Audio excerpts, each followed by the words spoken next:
Yung false witness, nako! As in false, ha? P-U-L-S-E. Hindi. False witness po, mga kababayan. Yung paandar ni Ontiveros, nako. Meron din pa tayong ibubunyag dyan. Easy. Painitin na kagad natin. Meron pong bagong revelasyon po si Topacio. Nako, Topacio! Ikaw talaga, oo. At meron siyang challenge dito kay Ontiveros. Pakinggan. Na binayaran, sinasabi nila na binayaran sila ni Riz Ontiveros. Dalawang instances, personal. Yan, personal. Ibig sabihin, meron siyang kaalaman. Hindi ito yung chinismis, chinika-chika lang, o narinig lang niya, bulong-bulungan. Hindi, personal. Bakit siya mismo ang nalapitan? Nako! Narito ang Balitang Pinoy TV.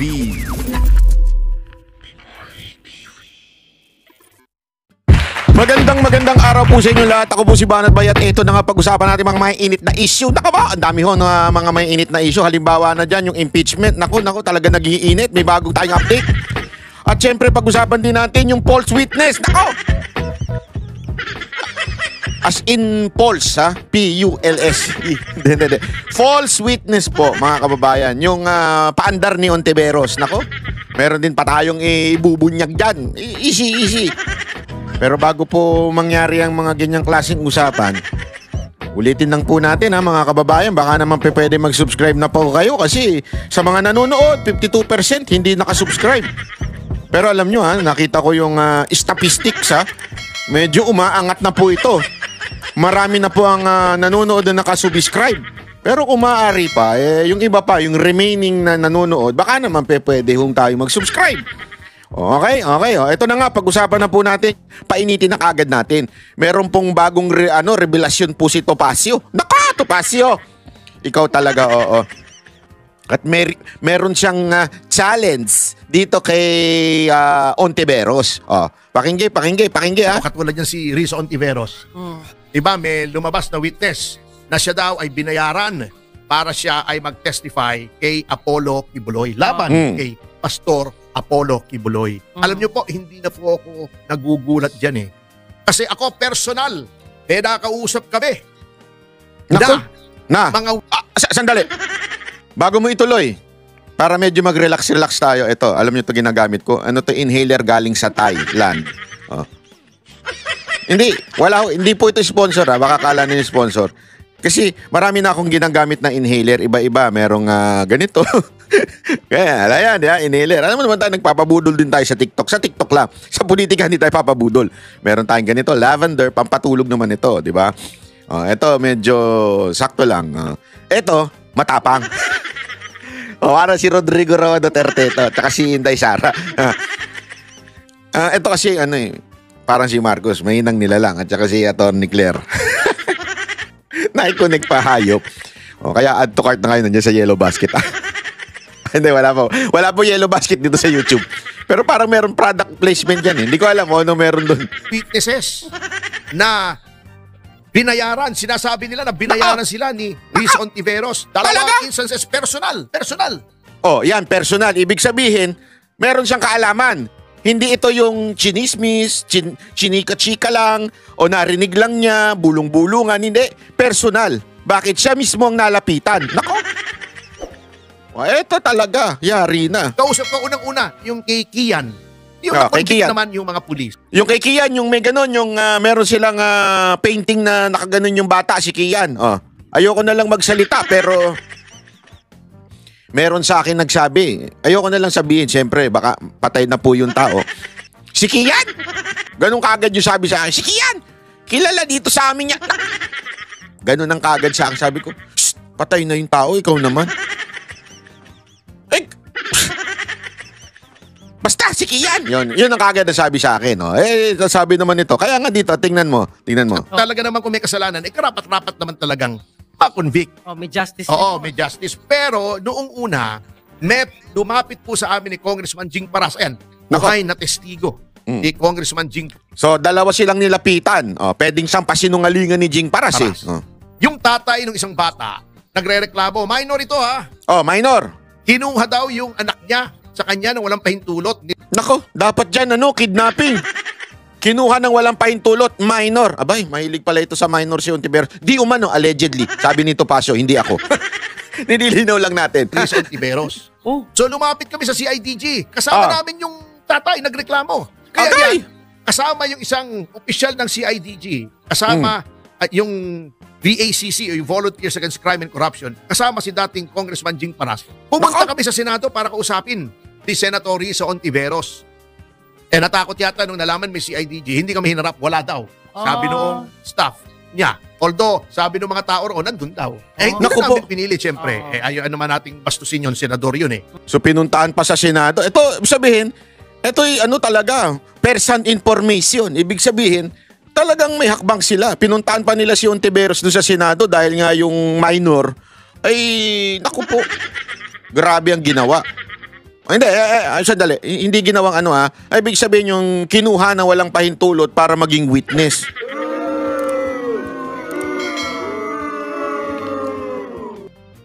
Meron pala itong pattern.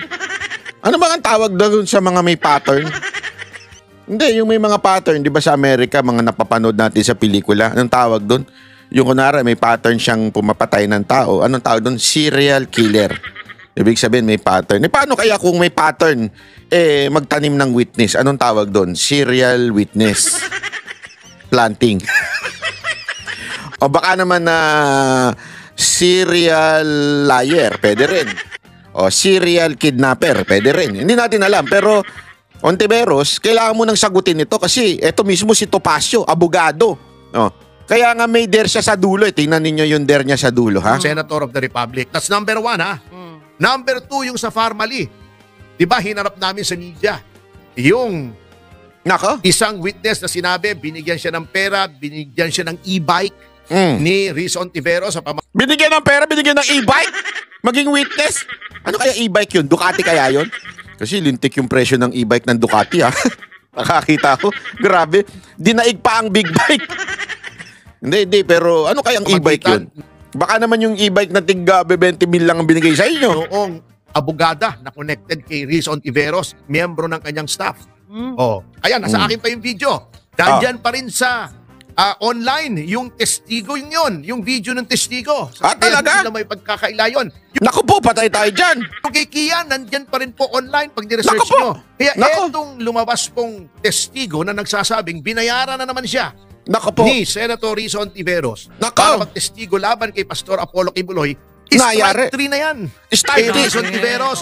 Naku, may tawag na dyan. Yan na ba yung tinatawag mo serial false witness? Planting false witness? Yan na ba yun? At huwag niyong sabihin hearsay o patay lamang sa mga media reports yung aming sinasabi. Sapagkat personal po, nakausap ng inyong abang lingkod, yung tatay Naku, nung personal. minor Mahalaga yan. kinuha nung grupo ni Risa Ontiveros. Pati yung Naku. sa Farmally, kausap ko po. Nandoon po ako nung binibideo yung kanyang testimony. Naku po. Nandoon po ako. Kaya, etong pangatlo, hindi ko alam ito. Pero ako'y naniniwala sapagkat because of pattern. Yun, Sa pattern. Sa law and evidence, admissible yung mga previous acts. Nako, grabe Sa mga batas daw, ang ganda nung sinabi ni Senator Topacio. Ay, Senator. Di ba ang ganda na sinabi niya sa korte daw, kinukonsider ang pattern. So, kunwari, pattern na may nangyaring patayan, ikaw involved doon, patayan dito, ikaw involved doon, patayan dito. Same yung klase ng pagpatay, di ba? Tapos dito, ikaw yung naprove. Oh. So, ibig sabihin, may pattern. Patay tayo dyan. To prove pattern. Halimbawa, ikaw ay inakusahan na binubugbog mo yung asawa mo. Nako.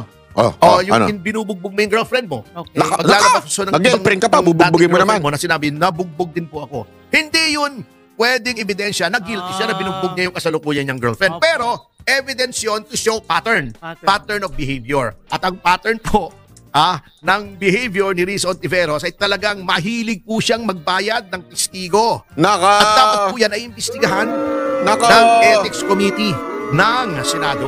Ayan, At siguro ay dapat. papayo ko dito sa abogado ni Pastor Kibuloy na naghain ng Ethics Committee complaint pagdating ng Yun. 20th Congress dun sa Ayun. Senado. Nako, Attorney Torion, yung pinakamalupit na abogado ng diyan sa kay OJC. Maganda mag-ain ka ng ethics complaint, 'di ba? Dito kay Ontiveros para sobra ito, hindi maganda ito. Kung totoo ito kung totoo ito, hindi maganda ito, mantakin mo isang senador. At saka ang dami pang involved diyan. Na-involved dyan yung sinasabi, si Torre nandun din daw. At saka yung Office of the President through the Office of the Special Assistant to the President. So ibig sabihin, this is a organized, 'di ba? Organized propaganda, organized na i-discredit ang Vice President of the Republic. Organisado ho ito. At damay nga din po mismo etong si Pastor Kibuloy at si Pangulong Duterte. Ako sa tingin ko talaga the main target here is VP Sara Duterte. Alam naman nilang si Duterte di natatakbo Si Pastor naman, hindi naman talaga politician yan, di ba? So, ang talagang target nila dito si VP Sara Duterte. Kaya lang, hindi nila mahuli-huli si VP. Wala silang makuhang yung siyempre paano ka ba naman mahuhuli kung wala ka namang makukuhang ebidensya? Pinus nila ng pinus yung confidential fund, wala namang kwenta, di ba? Niratrat nila yan sa kamera. Nagbayad pa sila ng 150 million di umano sa mga congressman bawat para lang pumirma. Hindi rin naman tinan nyo. Dalong sumabit dahil sa hindi dumaan sa tamang proseso. Ngayon, eto na, di ba? Isahin ro ito sa gagamitin. Sana nila yung kasi sinabi doon isama mo yung binigyan mo ng sako-sakong baril si VP Sara Duterte. Alam mo kasi hindi tatayo sa korte yan Hindi pwede yung gayon. Sasabihin mo lang, binigyan ko ng sako-sakong baril si VP Sara. Paano niya bubuhatin yun? Nasa ibibig yung isa, nasa paa yung isa, nandito sa dalawa yung nakaganon, sako-sako, dami niyang daladalang baril. Hindi maano yun. Kasi tatanong dyan, paano mo ba binitbit yan? Paano mo ba binigay yan? Kanino ba binigay yan? Kay VP Sara Duterte ba? Hindi. Yung security niya. Oo, sino yung security niya? Maraming tanong dyan Sigurado ka ba na dun sa pagbigay sa security, binigay kay VP Sara Duterte? Tataob siya dyan. Kaya ako siguro, siyempre tumatakbo na yung kaso. Kasi, di ba, ang balita nga natin, walang kwenta yung kaso. Lahat ng ikinaso nila kay Pastor Kibuloy, lumalaglag, as in humihina, bumabagsak. Dahil yung mga witness, walang kwenta. Siguro, natunugan niya, shit, yari tayo dito, mas mabuti pang umamin na lang ako sa katotohanan. Di ba? At anyway, the truth will set you free. Yun ang totoo dyan. Hindi kasi sabi nila, mahirap pagkatiwalaan niya. Kung totoo yung sinasabi niya, binayaran siya, bla bla bla. Alam mo, lahat naman tayo nagkakamali Meron tayong mga pagkakamali. And the only way na para maituwid yun is doon tayo sa God's way. Or yung sinasabi natin, the truth shall set you free. Ano ibig sabihin nun? Pumanig ka lang sa totoo. Everything will be fixed. Everything will be okay. Masalamuot man, mahirap man, masakit man, pero pag ikaw pumanig dun sa katotohanan, maaayos yan eventually. Bakit? Sabi ng Diyos yan di ba? You follow me, siya nang bahala doon sa mga, kaya nga di ba, that's the main theme of every Christian church is yung change, di ba? Pagbago ka, everything, pamilya mo maayos, kamag-anak mo, relationship mo, school mo, career mo, mahirap, hindi yan instant, hindi yan magic. Pero because you follow that way, you follow God's way, kasi dalawa lang yan human ways or God's way. Hindi pala ways, baka sabihin tayo. Human way, tsaka God's way. Yun po yun. So, malinaw na malinaw doon. Kaya niya siguro sinunod na, sandali, mukhang sasabit na tayo dito. It's about time to tell the truth, nothing but the truth. Di ba? Yun na yun. Para maayos na. Para maayos na lahat. Yung pala, ang pinakapunto dito talaga, mga kababayan, sabi nga ni Topacio, meron talagang, pattern si Ontiveros. At sasamahan ko po siya kasi kailangan na pong tumigil itong ginagawang ito ni Senator Risa Ontiveros. At saka, Risa, demanda mo ako ng libel para mailabas ko yung mga testigo na nagsasabi na binayaran mo sila. Tingnan natin kung kasi ito literal literal na inaakusahan niya. Hindi yung hindi niya sinasabing alleged, di ba? At least tayo, di pa tayo sigurado, alleged lang yung atin. Kino-quote lang natin si Topacio. Eto, hindi niya sinasabing alleged. Talagang, ako mismo, witness. Pinuntahan ko pa nga si Senator Ontiveros kaya lang itinago ng mga staff. Di, pwede niya talagang kasuhan ng libel ito. Kaya nga hinahamon niya, sige na, kasuhan mo ako libel. Kasuhan mo ako libel na magkaalaman na mailabas ko ebidensya. Piyari siya dyan. Pag hindi siya kinasuhan, alam na this. Alam na natin. Alam na natin na ayaw niyang ipalabas sa husgado yung mga biktima ni Ontiveros di umano, allegedly. Sabi ni Topacio, inulit-ulit natin ha. Andyan pa rin yan. Risa, sige, banatan mo ko. Magpupakan tayo. Risa, hindi kasi alam mo ito madali lang yan Risa kung talagang gusto mong matapos itong sinasabi mong hindi totoo. Imbitahan mo. Sigurado ako alam mo kung nasan yung tao eh. Sigurado ako. Imbitahan mo, i-hearing mo, ipatawag mo, isumpina mo. Kasi you have all the right to do it. Yun yung walang kwentang sumpina sa kamera, ginagawa eh. Dito, talagang sinisiraan ka. Sabi mo, talagang ibinabaon ka. Isumpina mo si Rene. Tawagin mo, i-hearing mo. I dare you. We dare you, Duterte supporters, na isumpina mo si Rene. Dalhin mo sa Senado. Ikaw mismo tumanong sa kanya. Ikaw mismo ang mag-imbestiga sa kanya. Ganyang katapang niyang mga yan, sigurado ako, haharap yan, hindi magtatago yan. Sigurado ako, kung gusto mo mas maganda, magdemanda ka pa doon kay Rene. Para magkaalaman kayo talaga ni Rene sa husgado, sino ba talaga ang nagsisinungaling. Yeah? We dare you, Ontiveros, idemanda mo, ipatawag mo sa hearing si Rene nang magkaalaman kayo kung sino talaga sa inyo ang tulongges. Di ba? Update muna tayo sa impeachment bago tayo pumunta dun sa banat ni VP Sara Duterte sa mga bobo ito. Kasi alam mo mga kababayan, yung mga atat na media, ewan ko ba kung sila ba inutusan ni Tambi para kulitin yung mga senador. Hindi ko alam kasi si Escudero, lagi rin nilang kinukulit kahit laging ang sagot ni Chis Escudero. Sinabi ko na yan sa inyo, February pa lang. Paulit-ulit. Hindi ko nga, alam mo, bilib ako sa patience ni Chis Escudero. Bilib talaga ako kasi kung ako yun, babagsakan ko na mikropono yun, sasabihan ko, pwede ba i-review nyo na lang yung sinabi ko? Paulit-ulit yung tanong nyo. Hindi, alam mo minsan, hindi ko alam kung nanggagago lang itong mga media natin o sadyang tanga lang din sila. O baka naman talagang binayaran sila para mangulit. Hindi ko alam kung alin doon sa tatlo. Sige nga, i-comment nyo dyan. Una, tanga lang talaga sila. Hindi nila maintindihan yung paliwanag. Pangalawa, binayaran sila para kulitin yung mga senador para merong balita tungkol sa impeachment. Sige nga, alin doon sa dalawa? Ito, pakinggan natin. Ito naman, this time, si Cayetano naman ang kinulit nila. Kasi, ang sagot na lang lagi ni Escudero, basahin nyo yung remand. Tapos, di ba sinabi ko na yan nung February pa? Laging ganun ang sagot ni Chis Escudero. Siguro kaya, sige, tanungin naman natin yung iba. Nababara na tayo, medyo nagbumukha na tayong tanga kay Escudero. Tanungin naman natin yung iba. Ito. Can you assure the public na maipapalatag niyo yung ebidensya? Kasi yung fear ngayon, sir, is that baka mangyari. Can you assure the public? Talagang saan galing yung tanong mo, Mean? Si Mean ba to? Parang si Mean to ng TV5 eh. Hindi, ako nagtatanong lang Saan galing yung tanong mo? Sa newsroom ba o kay Tambi? Hindi kasi yung tanong niya, ma-assure mo ba yung public na talagang tutuloy ang paglatag ng ebidensya? Talagang alam mo kung bobo ito si Cayetano, nahulog siya sa patibong. Nahulog siya sa patibong. Pero hindi, pinaliwanag niya. At ito, paulit-ulit natin pinapaliwanag ito. This is a due process, ika nga. Ito po ay, due process, sorry.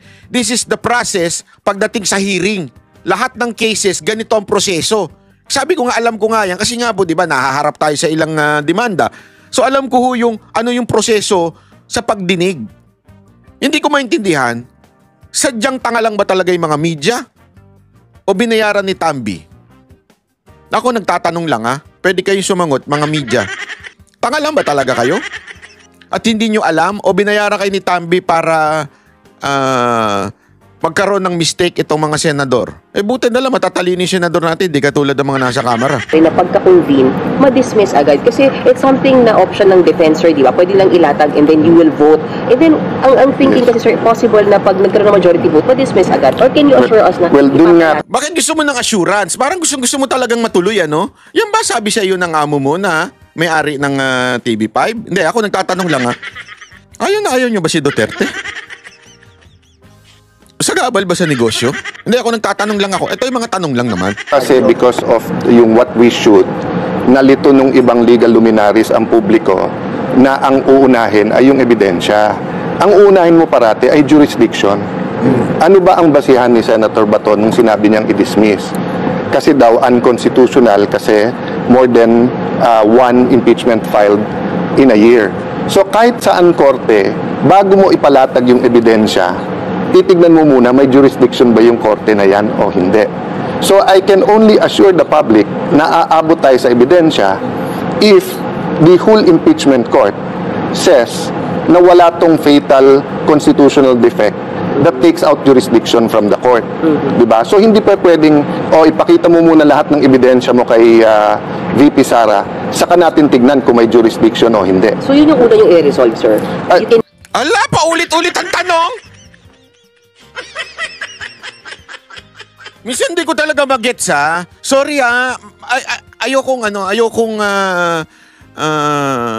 i-discredit yung 4 na taon yung pag-aaral sa journalism o broadcasting. Pero kakasabi lang kailangan unahin ng jurisdiction bago ang latag ng ebidensya. Tas yun uli yung tanong. Ayaw na mga yan. Ng mga jowa yan. Paulit-ulit. Di ba? That's the logical. Again, that's what we should, di ba? Now, don't panic It's organic. because una, may Supreme Court. Pangalawa, what's the worst case? The worst case, they can file another one after the 1 year. Di ba? Yung sinasabi lang pwede ilabas sa lahat ng ebidensya, they can do that in the Committee on Justice. Pero baka hindi na tayo umabot doon. Kasi pag sinabi nung bagong 24 na meron tayong jurisdiction, tuloy-tuloy na yan. Ang problema, if you have a majority who says na they violated the Constitution, babaksak at babaksak sa Supreme Court yan. So I'm not telling you what will happen. I'm not telling you yung stand ko. What I'm telling you is the possibilities. That's just the reality. Diba? Sir, may mga nagsasabi kasi yung Nagigets ninyo mga kababayan? Simple lang naman Determining the jurisdiction first, then after that, the 20th Congress, they will vote kung tutuloy o hindi. Based or kasabihin nila kung may jurisdiction ba o wala. Diba? Ganun lang naman kasimple din, present the evidence. Sa totoo lang, ito nga sabi nung iba, akala ko ba gusto ni VP Sara Duterte ng bloodbath? Diba? Yan ang sinasabi nila. Gusto nila, akala ko ba gusto niya tapos atras naman pala siya. Hindi ho siya umaatras. Alam nyo, meron talagang tinatawag na strategy ang mga abogado pagdating sa hearing. Una, questionin muna yung jurisdiction. Kasama yan Okay? Yan yung mga yan, yung talagang ginagawa yan, normal yan. Pangalawa, pagka medyo nakikita mo, mahina, imo-motion to quash mo. 'Di ba? Bakit? Kasi hindi mo pa pwedeng sabihin, okay, tara. Ano na tayo, dire-diretso na. Hindi pwedeng ganun kagad ng ang sabihin ng defense o yung mga abogado ni VP Sara Duterte. Kasi darating yung point, upon showing the evidence, pwedeng gamitin ng abogado yung argument na kaya nga sila humingi ng motion to quash kasi we believe na hindi tama yung ebidensya, mali at hindi ganito. Kaya nga kami humingi, sa sa mga korte kaya nga kami nagtanong ng jurisdiction because the crime was committed dito. Sinasabi ninyo. So therefore, mali kayo. Kasi yung pinipresenta ninyo ay wala dun sa jurisdiction. So maraming way para matalo yung nagpo-prosecute sa'yo. Kaya ginagawa muna yung mga steps. Naintindihan nyo, bigyan ko kayo ng very detailed na Halimbawa, may patayang naganap. Halimbawa, tapos inakusahan ka, 'di ba? Yung patayang naganap sa Quezon City. Pero yung trial, abay nangyari sa Makati, halimbawa. Kaya nga, pinapalipat mo ng jurisdiction. Kasi sandali, Quezon City. Kasi sinasabi nyo yung crime nandito sa Quezon City. Bla bla bla, ganyan-ganyan. No? Halimbawa lang naman po ito. Siyempre, marami pa hong usapin ho dito. Biglang ipinilit nung prosecutor. Di ko alam kung whatever reason, maybe kontrolado nila yung judge doon, whatsoever. So magkakaroon sila ng sarili nilang opinion na hindi, kaya dito yan kasi yung napatay, ganito. Di ba? Hanggang huhulihin na ngayon ng defense, sandali, akala ko ba napatay dito? Tapos bakit yun dyan dinala? So dyan pa lang, mali na kagad kayo. So ibig sabihin, talo na kayo dapat. Kasi nga, lumipat bigla yung venue. O tapos papatunayan mo ngayon, sandali, yung napatay, hindi naman taga dyan. Taga dito siya. O. So doon pa lang talo mo na. Kung hindi ka bigay ng nag-motion ka na change of venue, yun yung sa jurisdiction para mo nang tinanggap agad-agad. So pwede pang gamitin yun. So everything na mangyayari sa court can be used in favor or against doon sa inaakusahan. Naintindihan niyo ibig sabihin? Therefore, yung mga ganitong proseso, it doesn't mean, yung katulad kay BP Sara Duterte, it doesn't mean na ayaw ni BP Sara Duterte. Kaya lang, kailangan lang i-exert lahat ng effort ng mga abogado yung mga argument nila. Para pagdating sa panahon, kung kakailanganin yung argumento na yun, at tingnan nyo na, sinubukan namin questionin yung jurisdiction, sinubukan namin kasi mali yung ganito. Di ba? Nagigets nyo?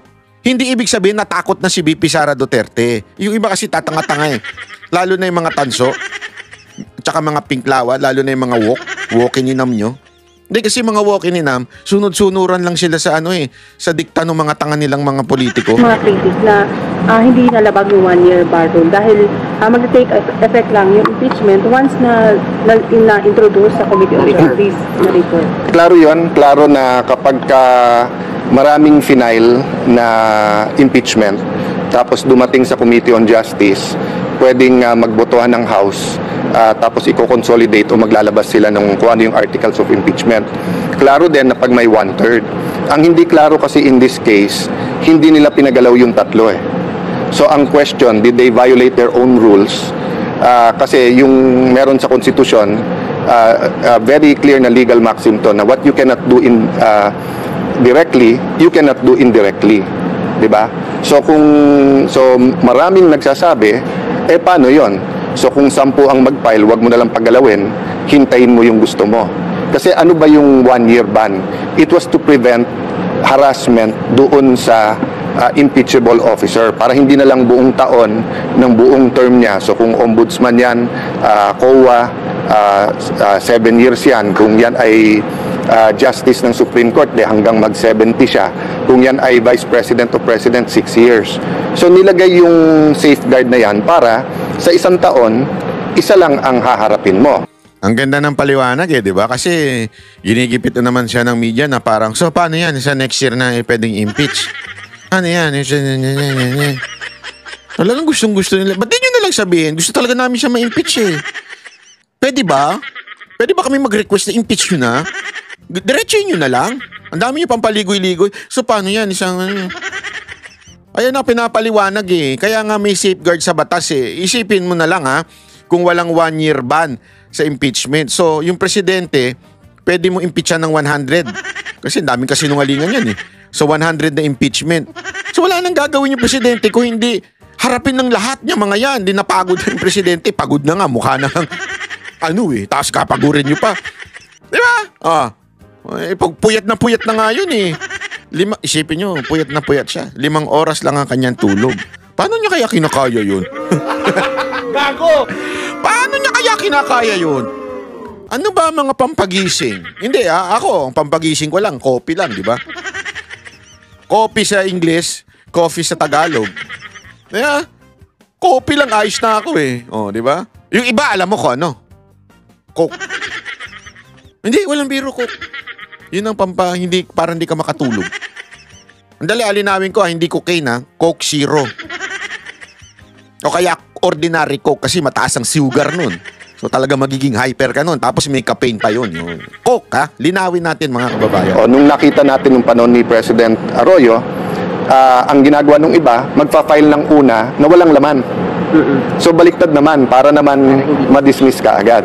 So I agree with the Supreme Court ruling naman na it's not the number, 'di ba?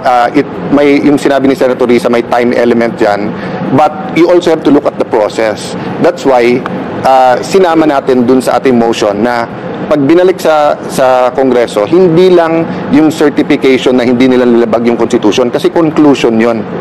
Ang kailangan namin yung facts from the House na etong petsa tinanggap yung una, etong petsa tinanggap yung pangalawa, etong petsa tinanggap yung pangatlo. Anong nangyari dun sa tatlong yon? Gumalaw ba yan? Dinala nyo ba ng Speaker's Office? Dinala nyo ba ng Rules Committee? Dinala nyo ba ng Justice Committee? Tapos anong nangyari dun sa pang-apat? Yan. Ang ganda niyan, mga kababayan. Yan ang tinatawag nating presentation of evidence. Yari kayo dyan. Hindi kasi, yun in detail eh. Kailan mo tinanggap yung first complaint? Kung sasabihin nila, wala kami natatanggap. Problema, nagsalita yung kanilang, si pangalan nito? Sergeant, hindi pala sergeant, Secgen, yan, si Secgen nila, di ba, tinanggap. Sinabi, kasi sabi ko sa inyo, dadaldal nyo sa camera, sa video eh. Sinabi niya yun sa media. Na natanggap niya na inaantay pa yung ganito, mali siya doon, di niya alam. Patay. Kahit i-deny nila, may video. Tapos, pangalawa nun, Ito na nga mga kabalita. Ano na ang masasabi nyo patungkol sa balitang ito? Please comment down below mga kabalita. Pag-usapan natin yan sa comment section. At kung di ka pa nakasubscribe sa ating channel, baka naman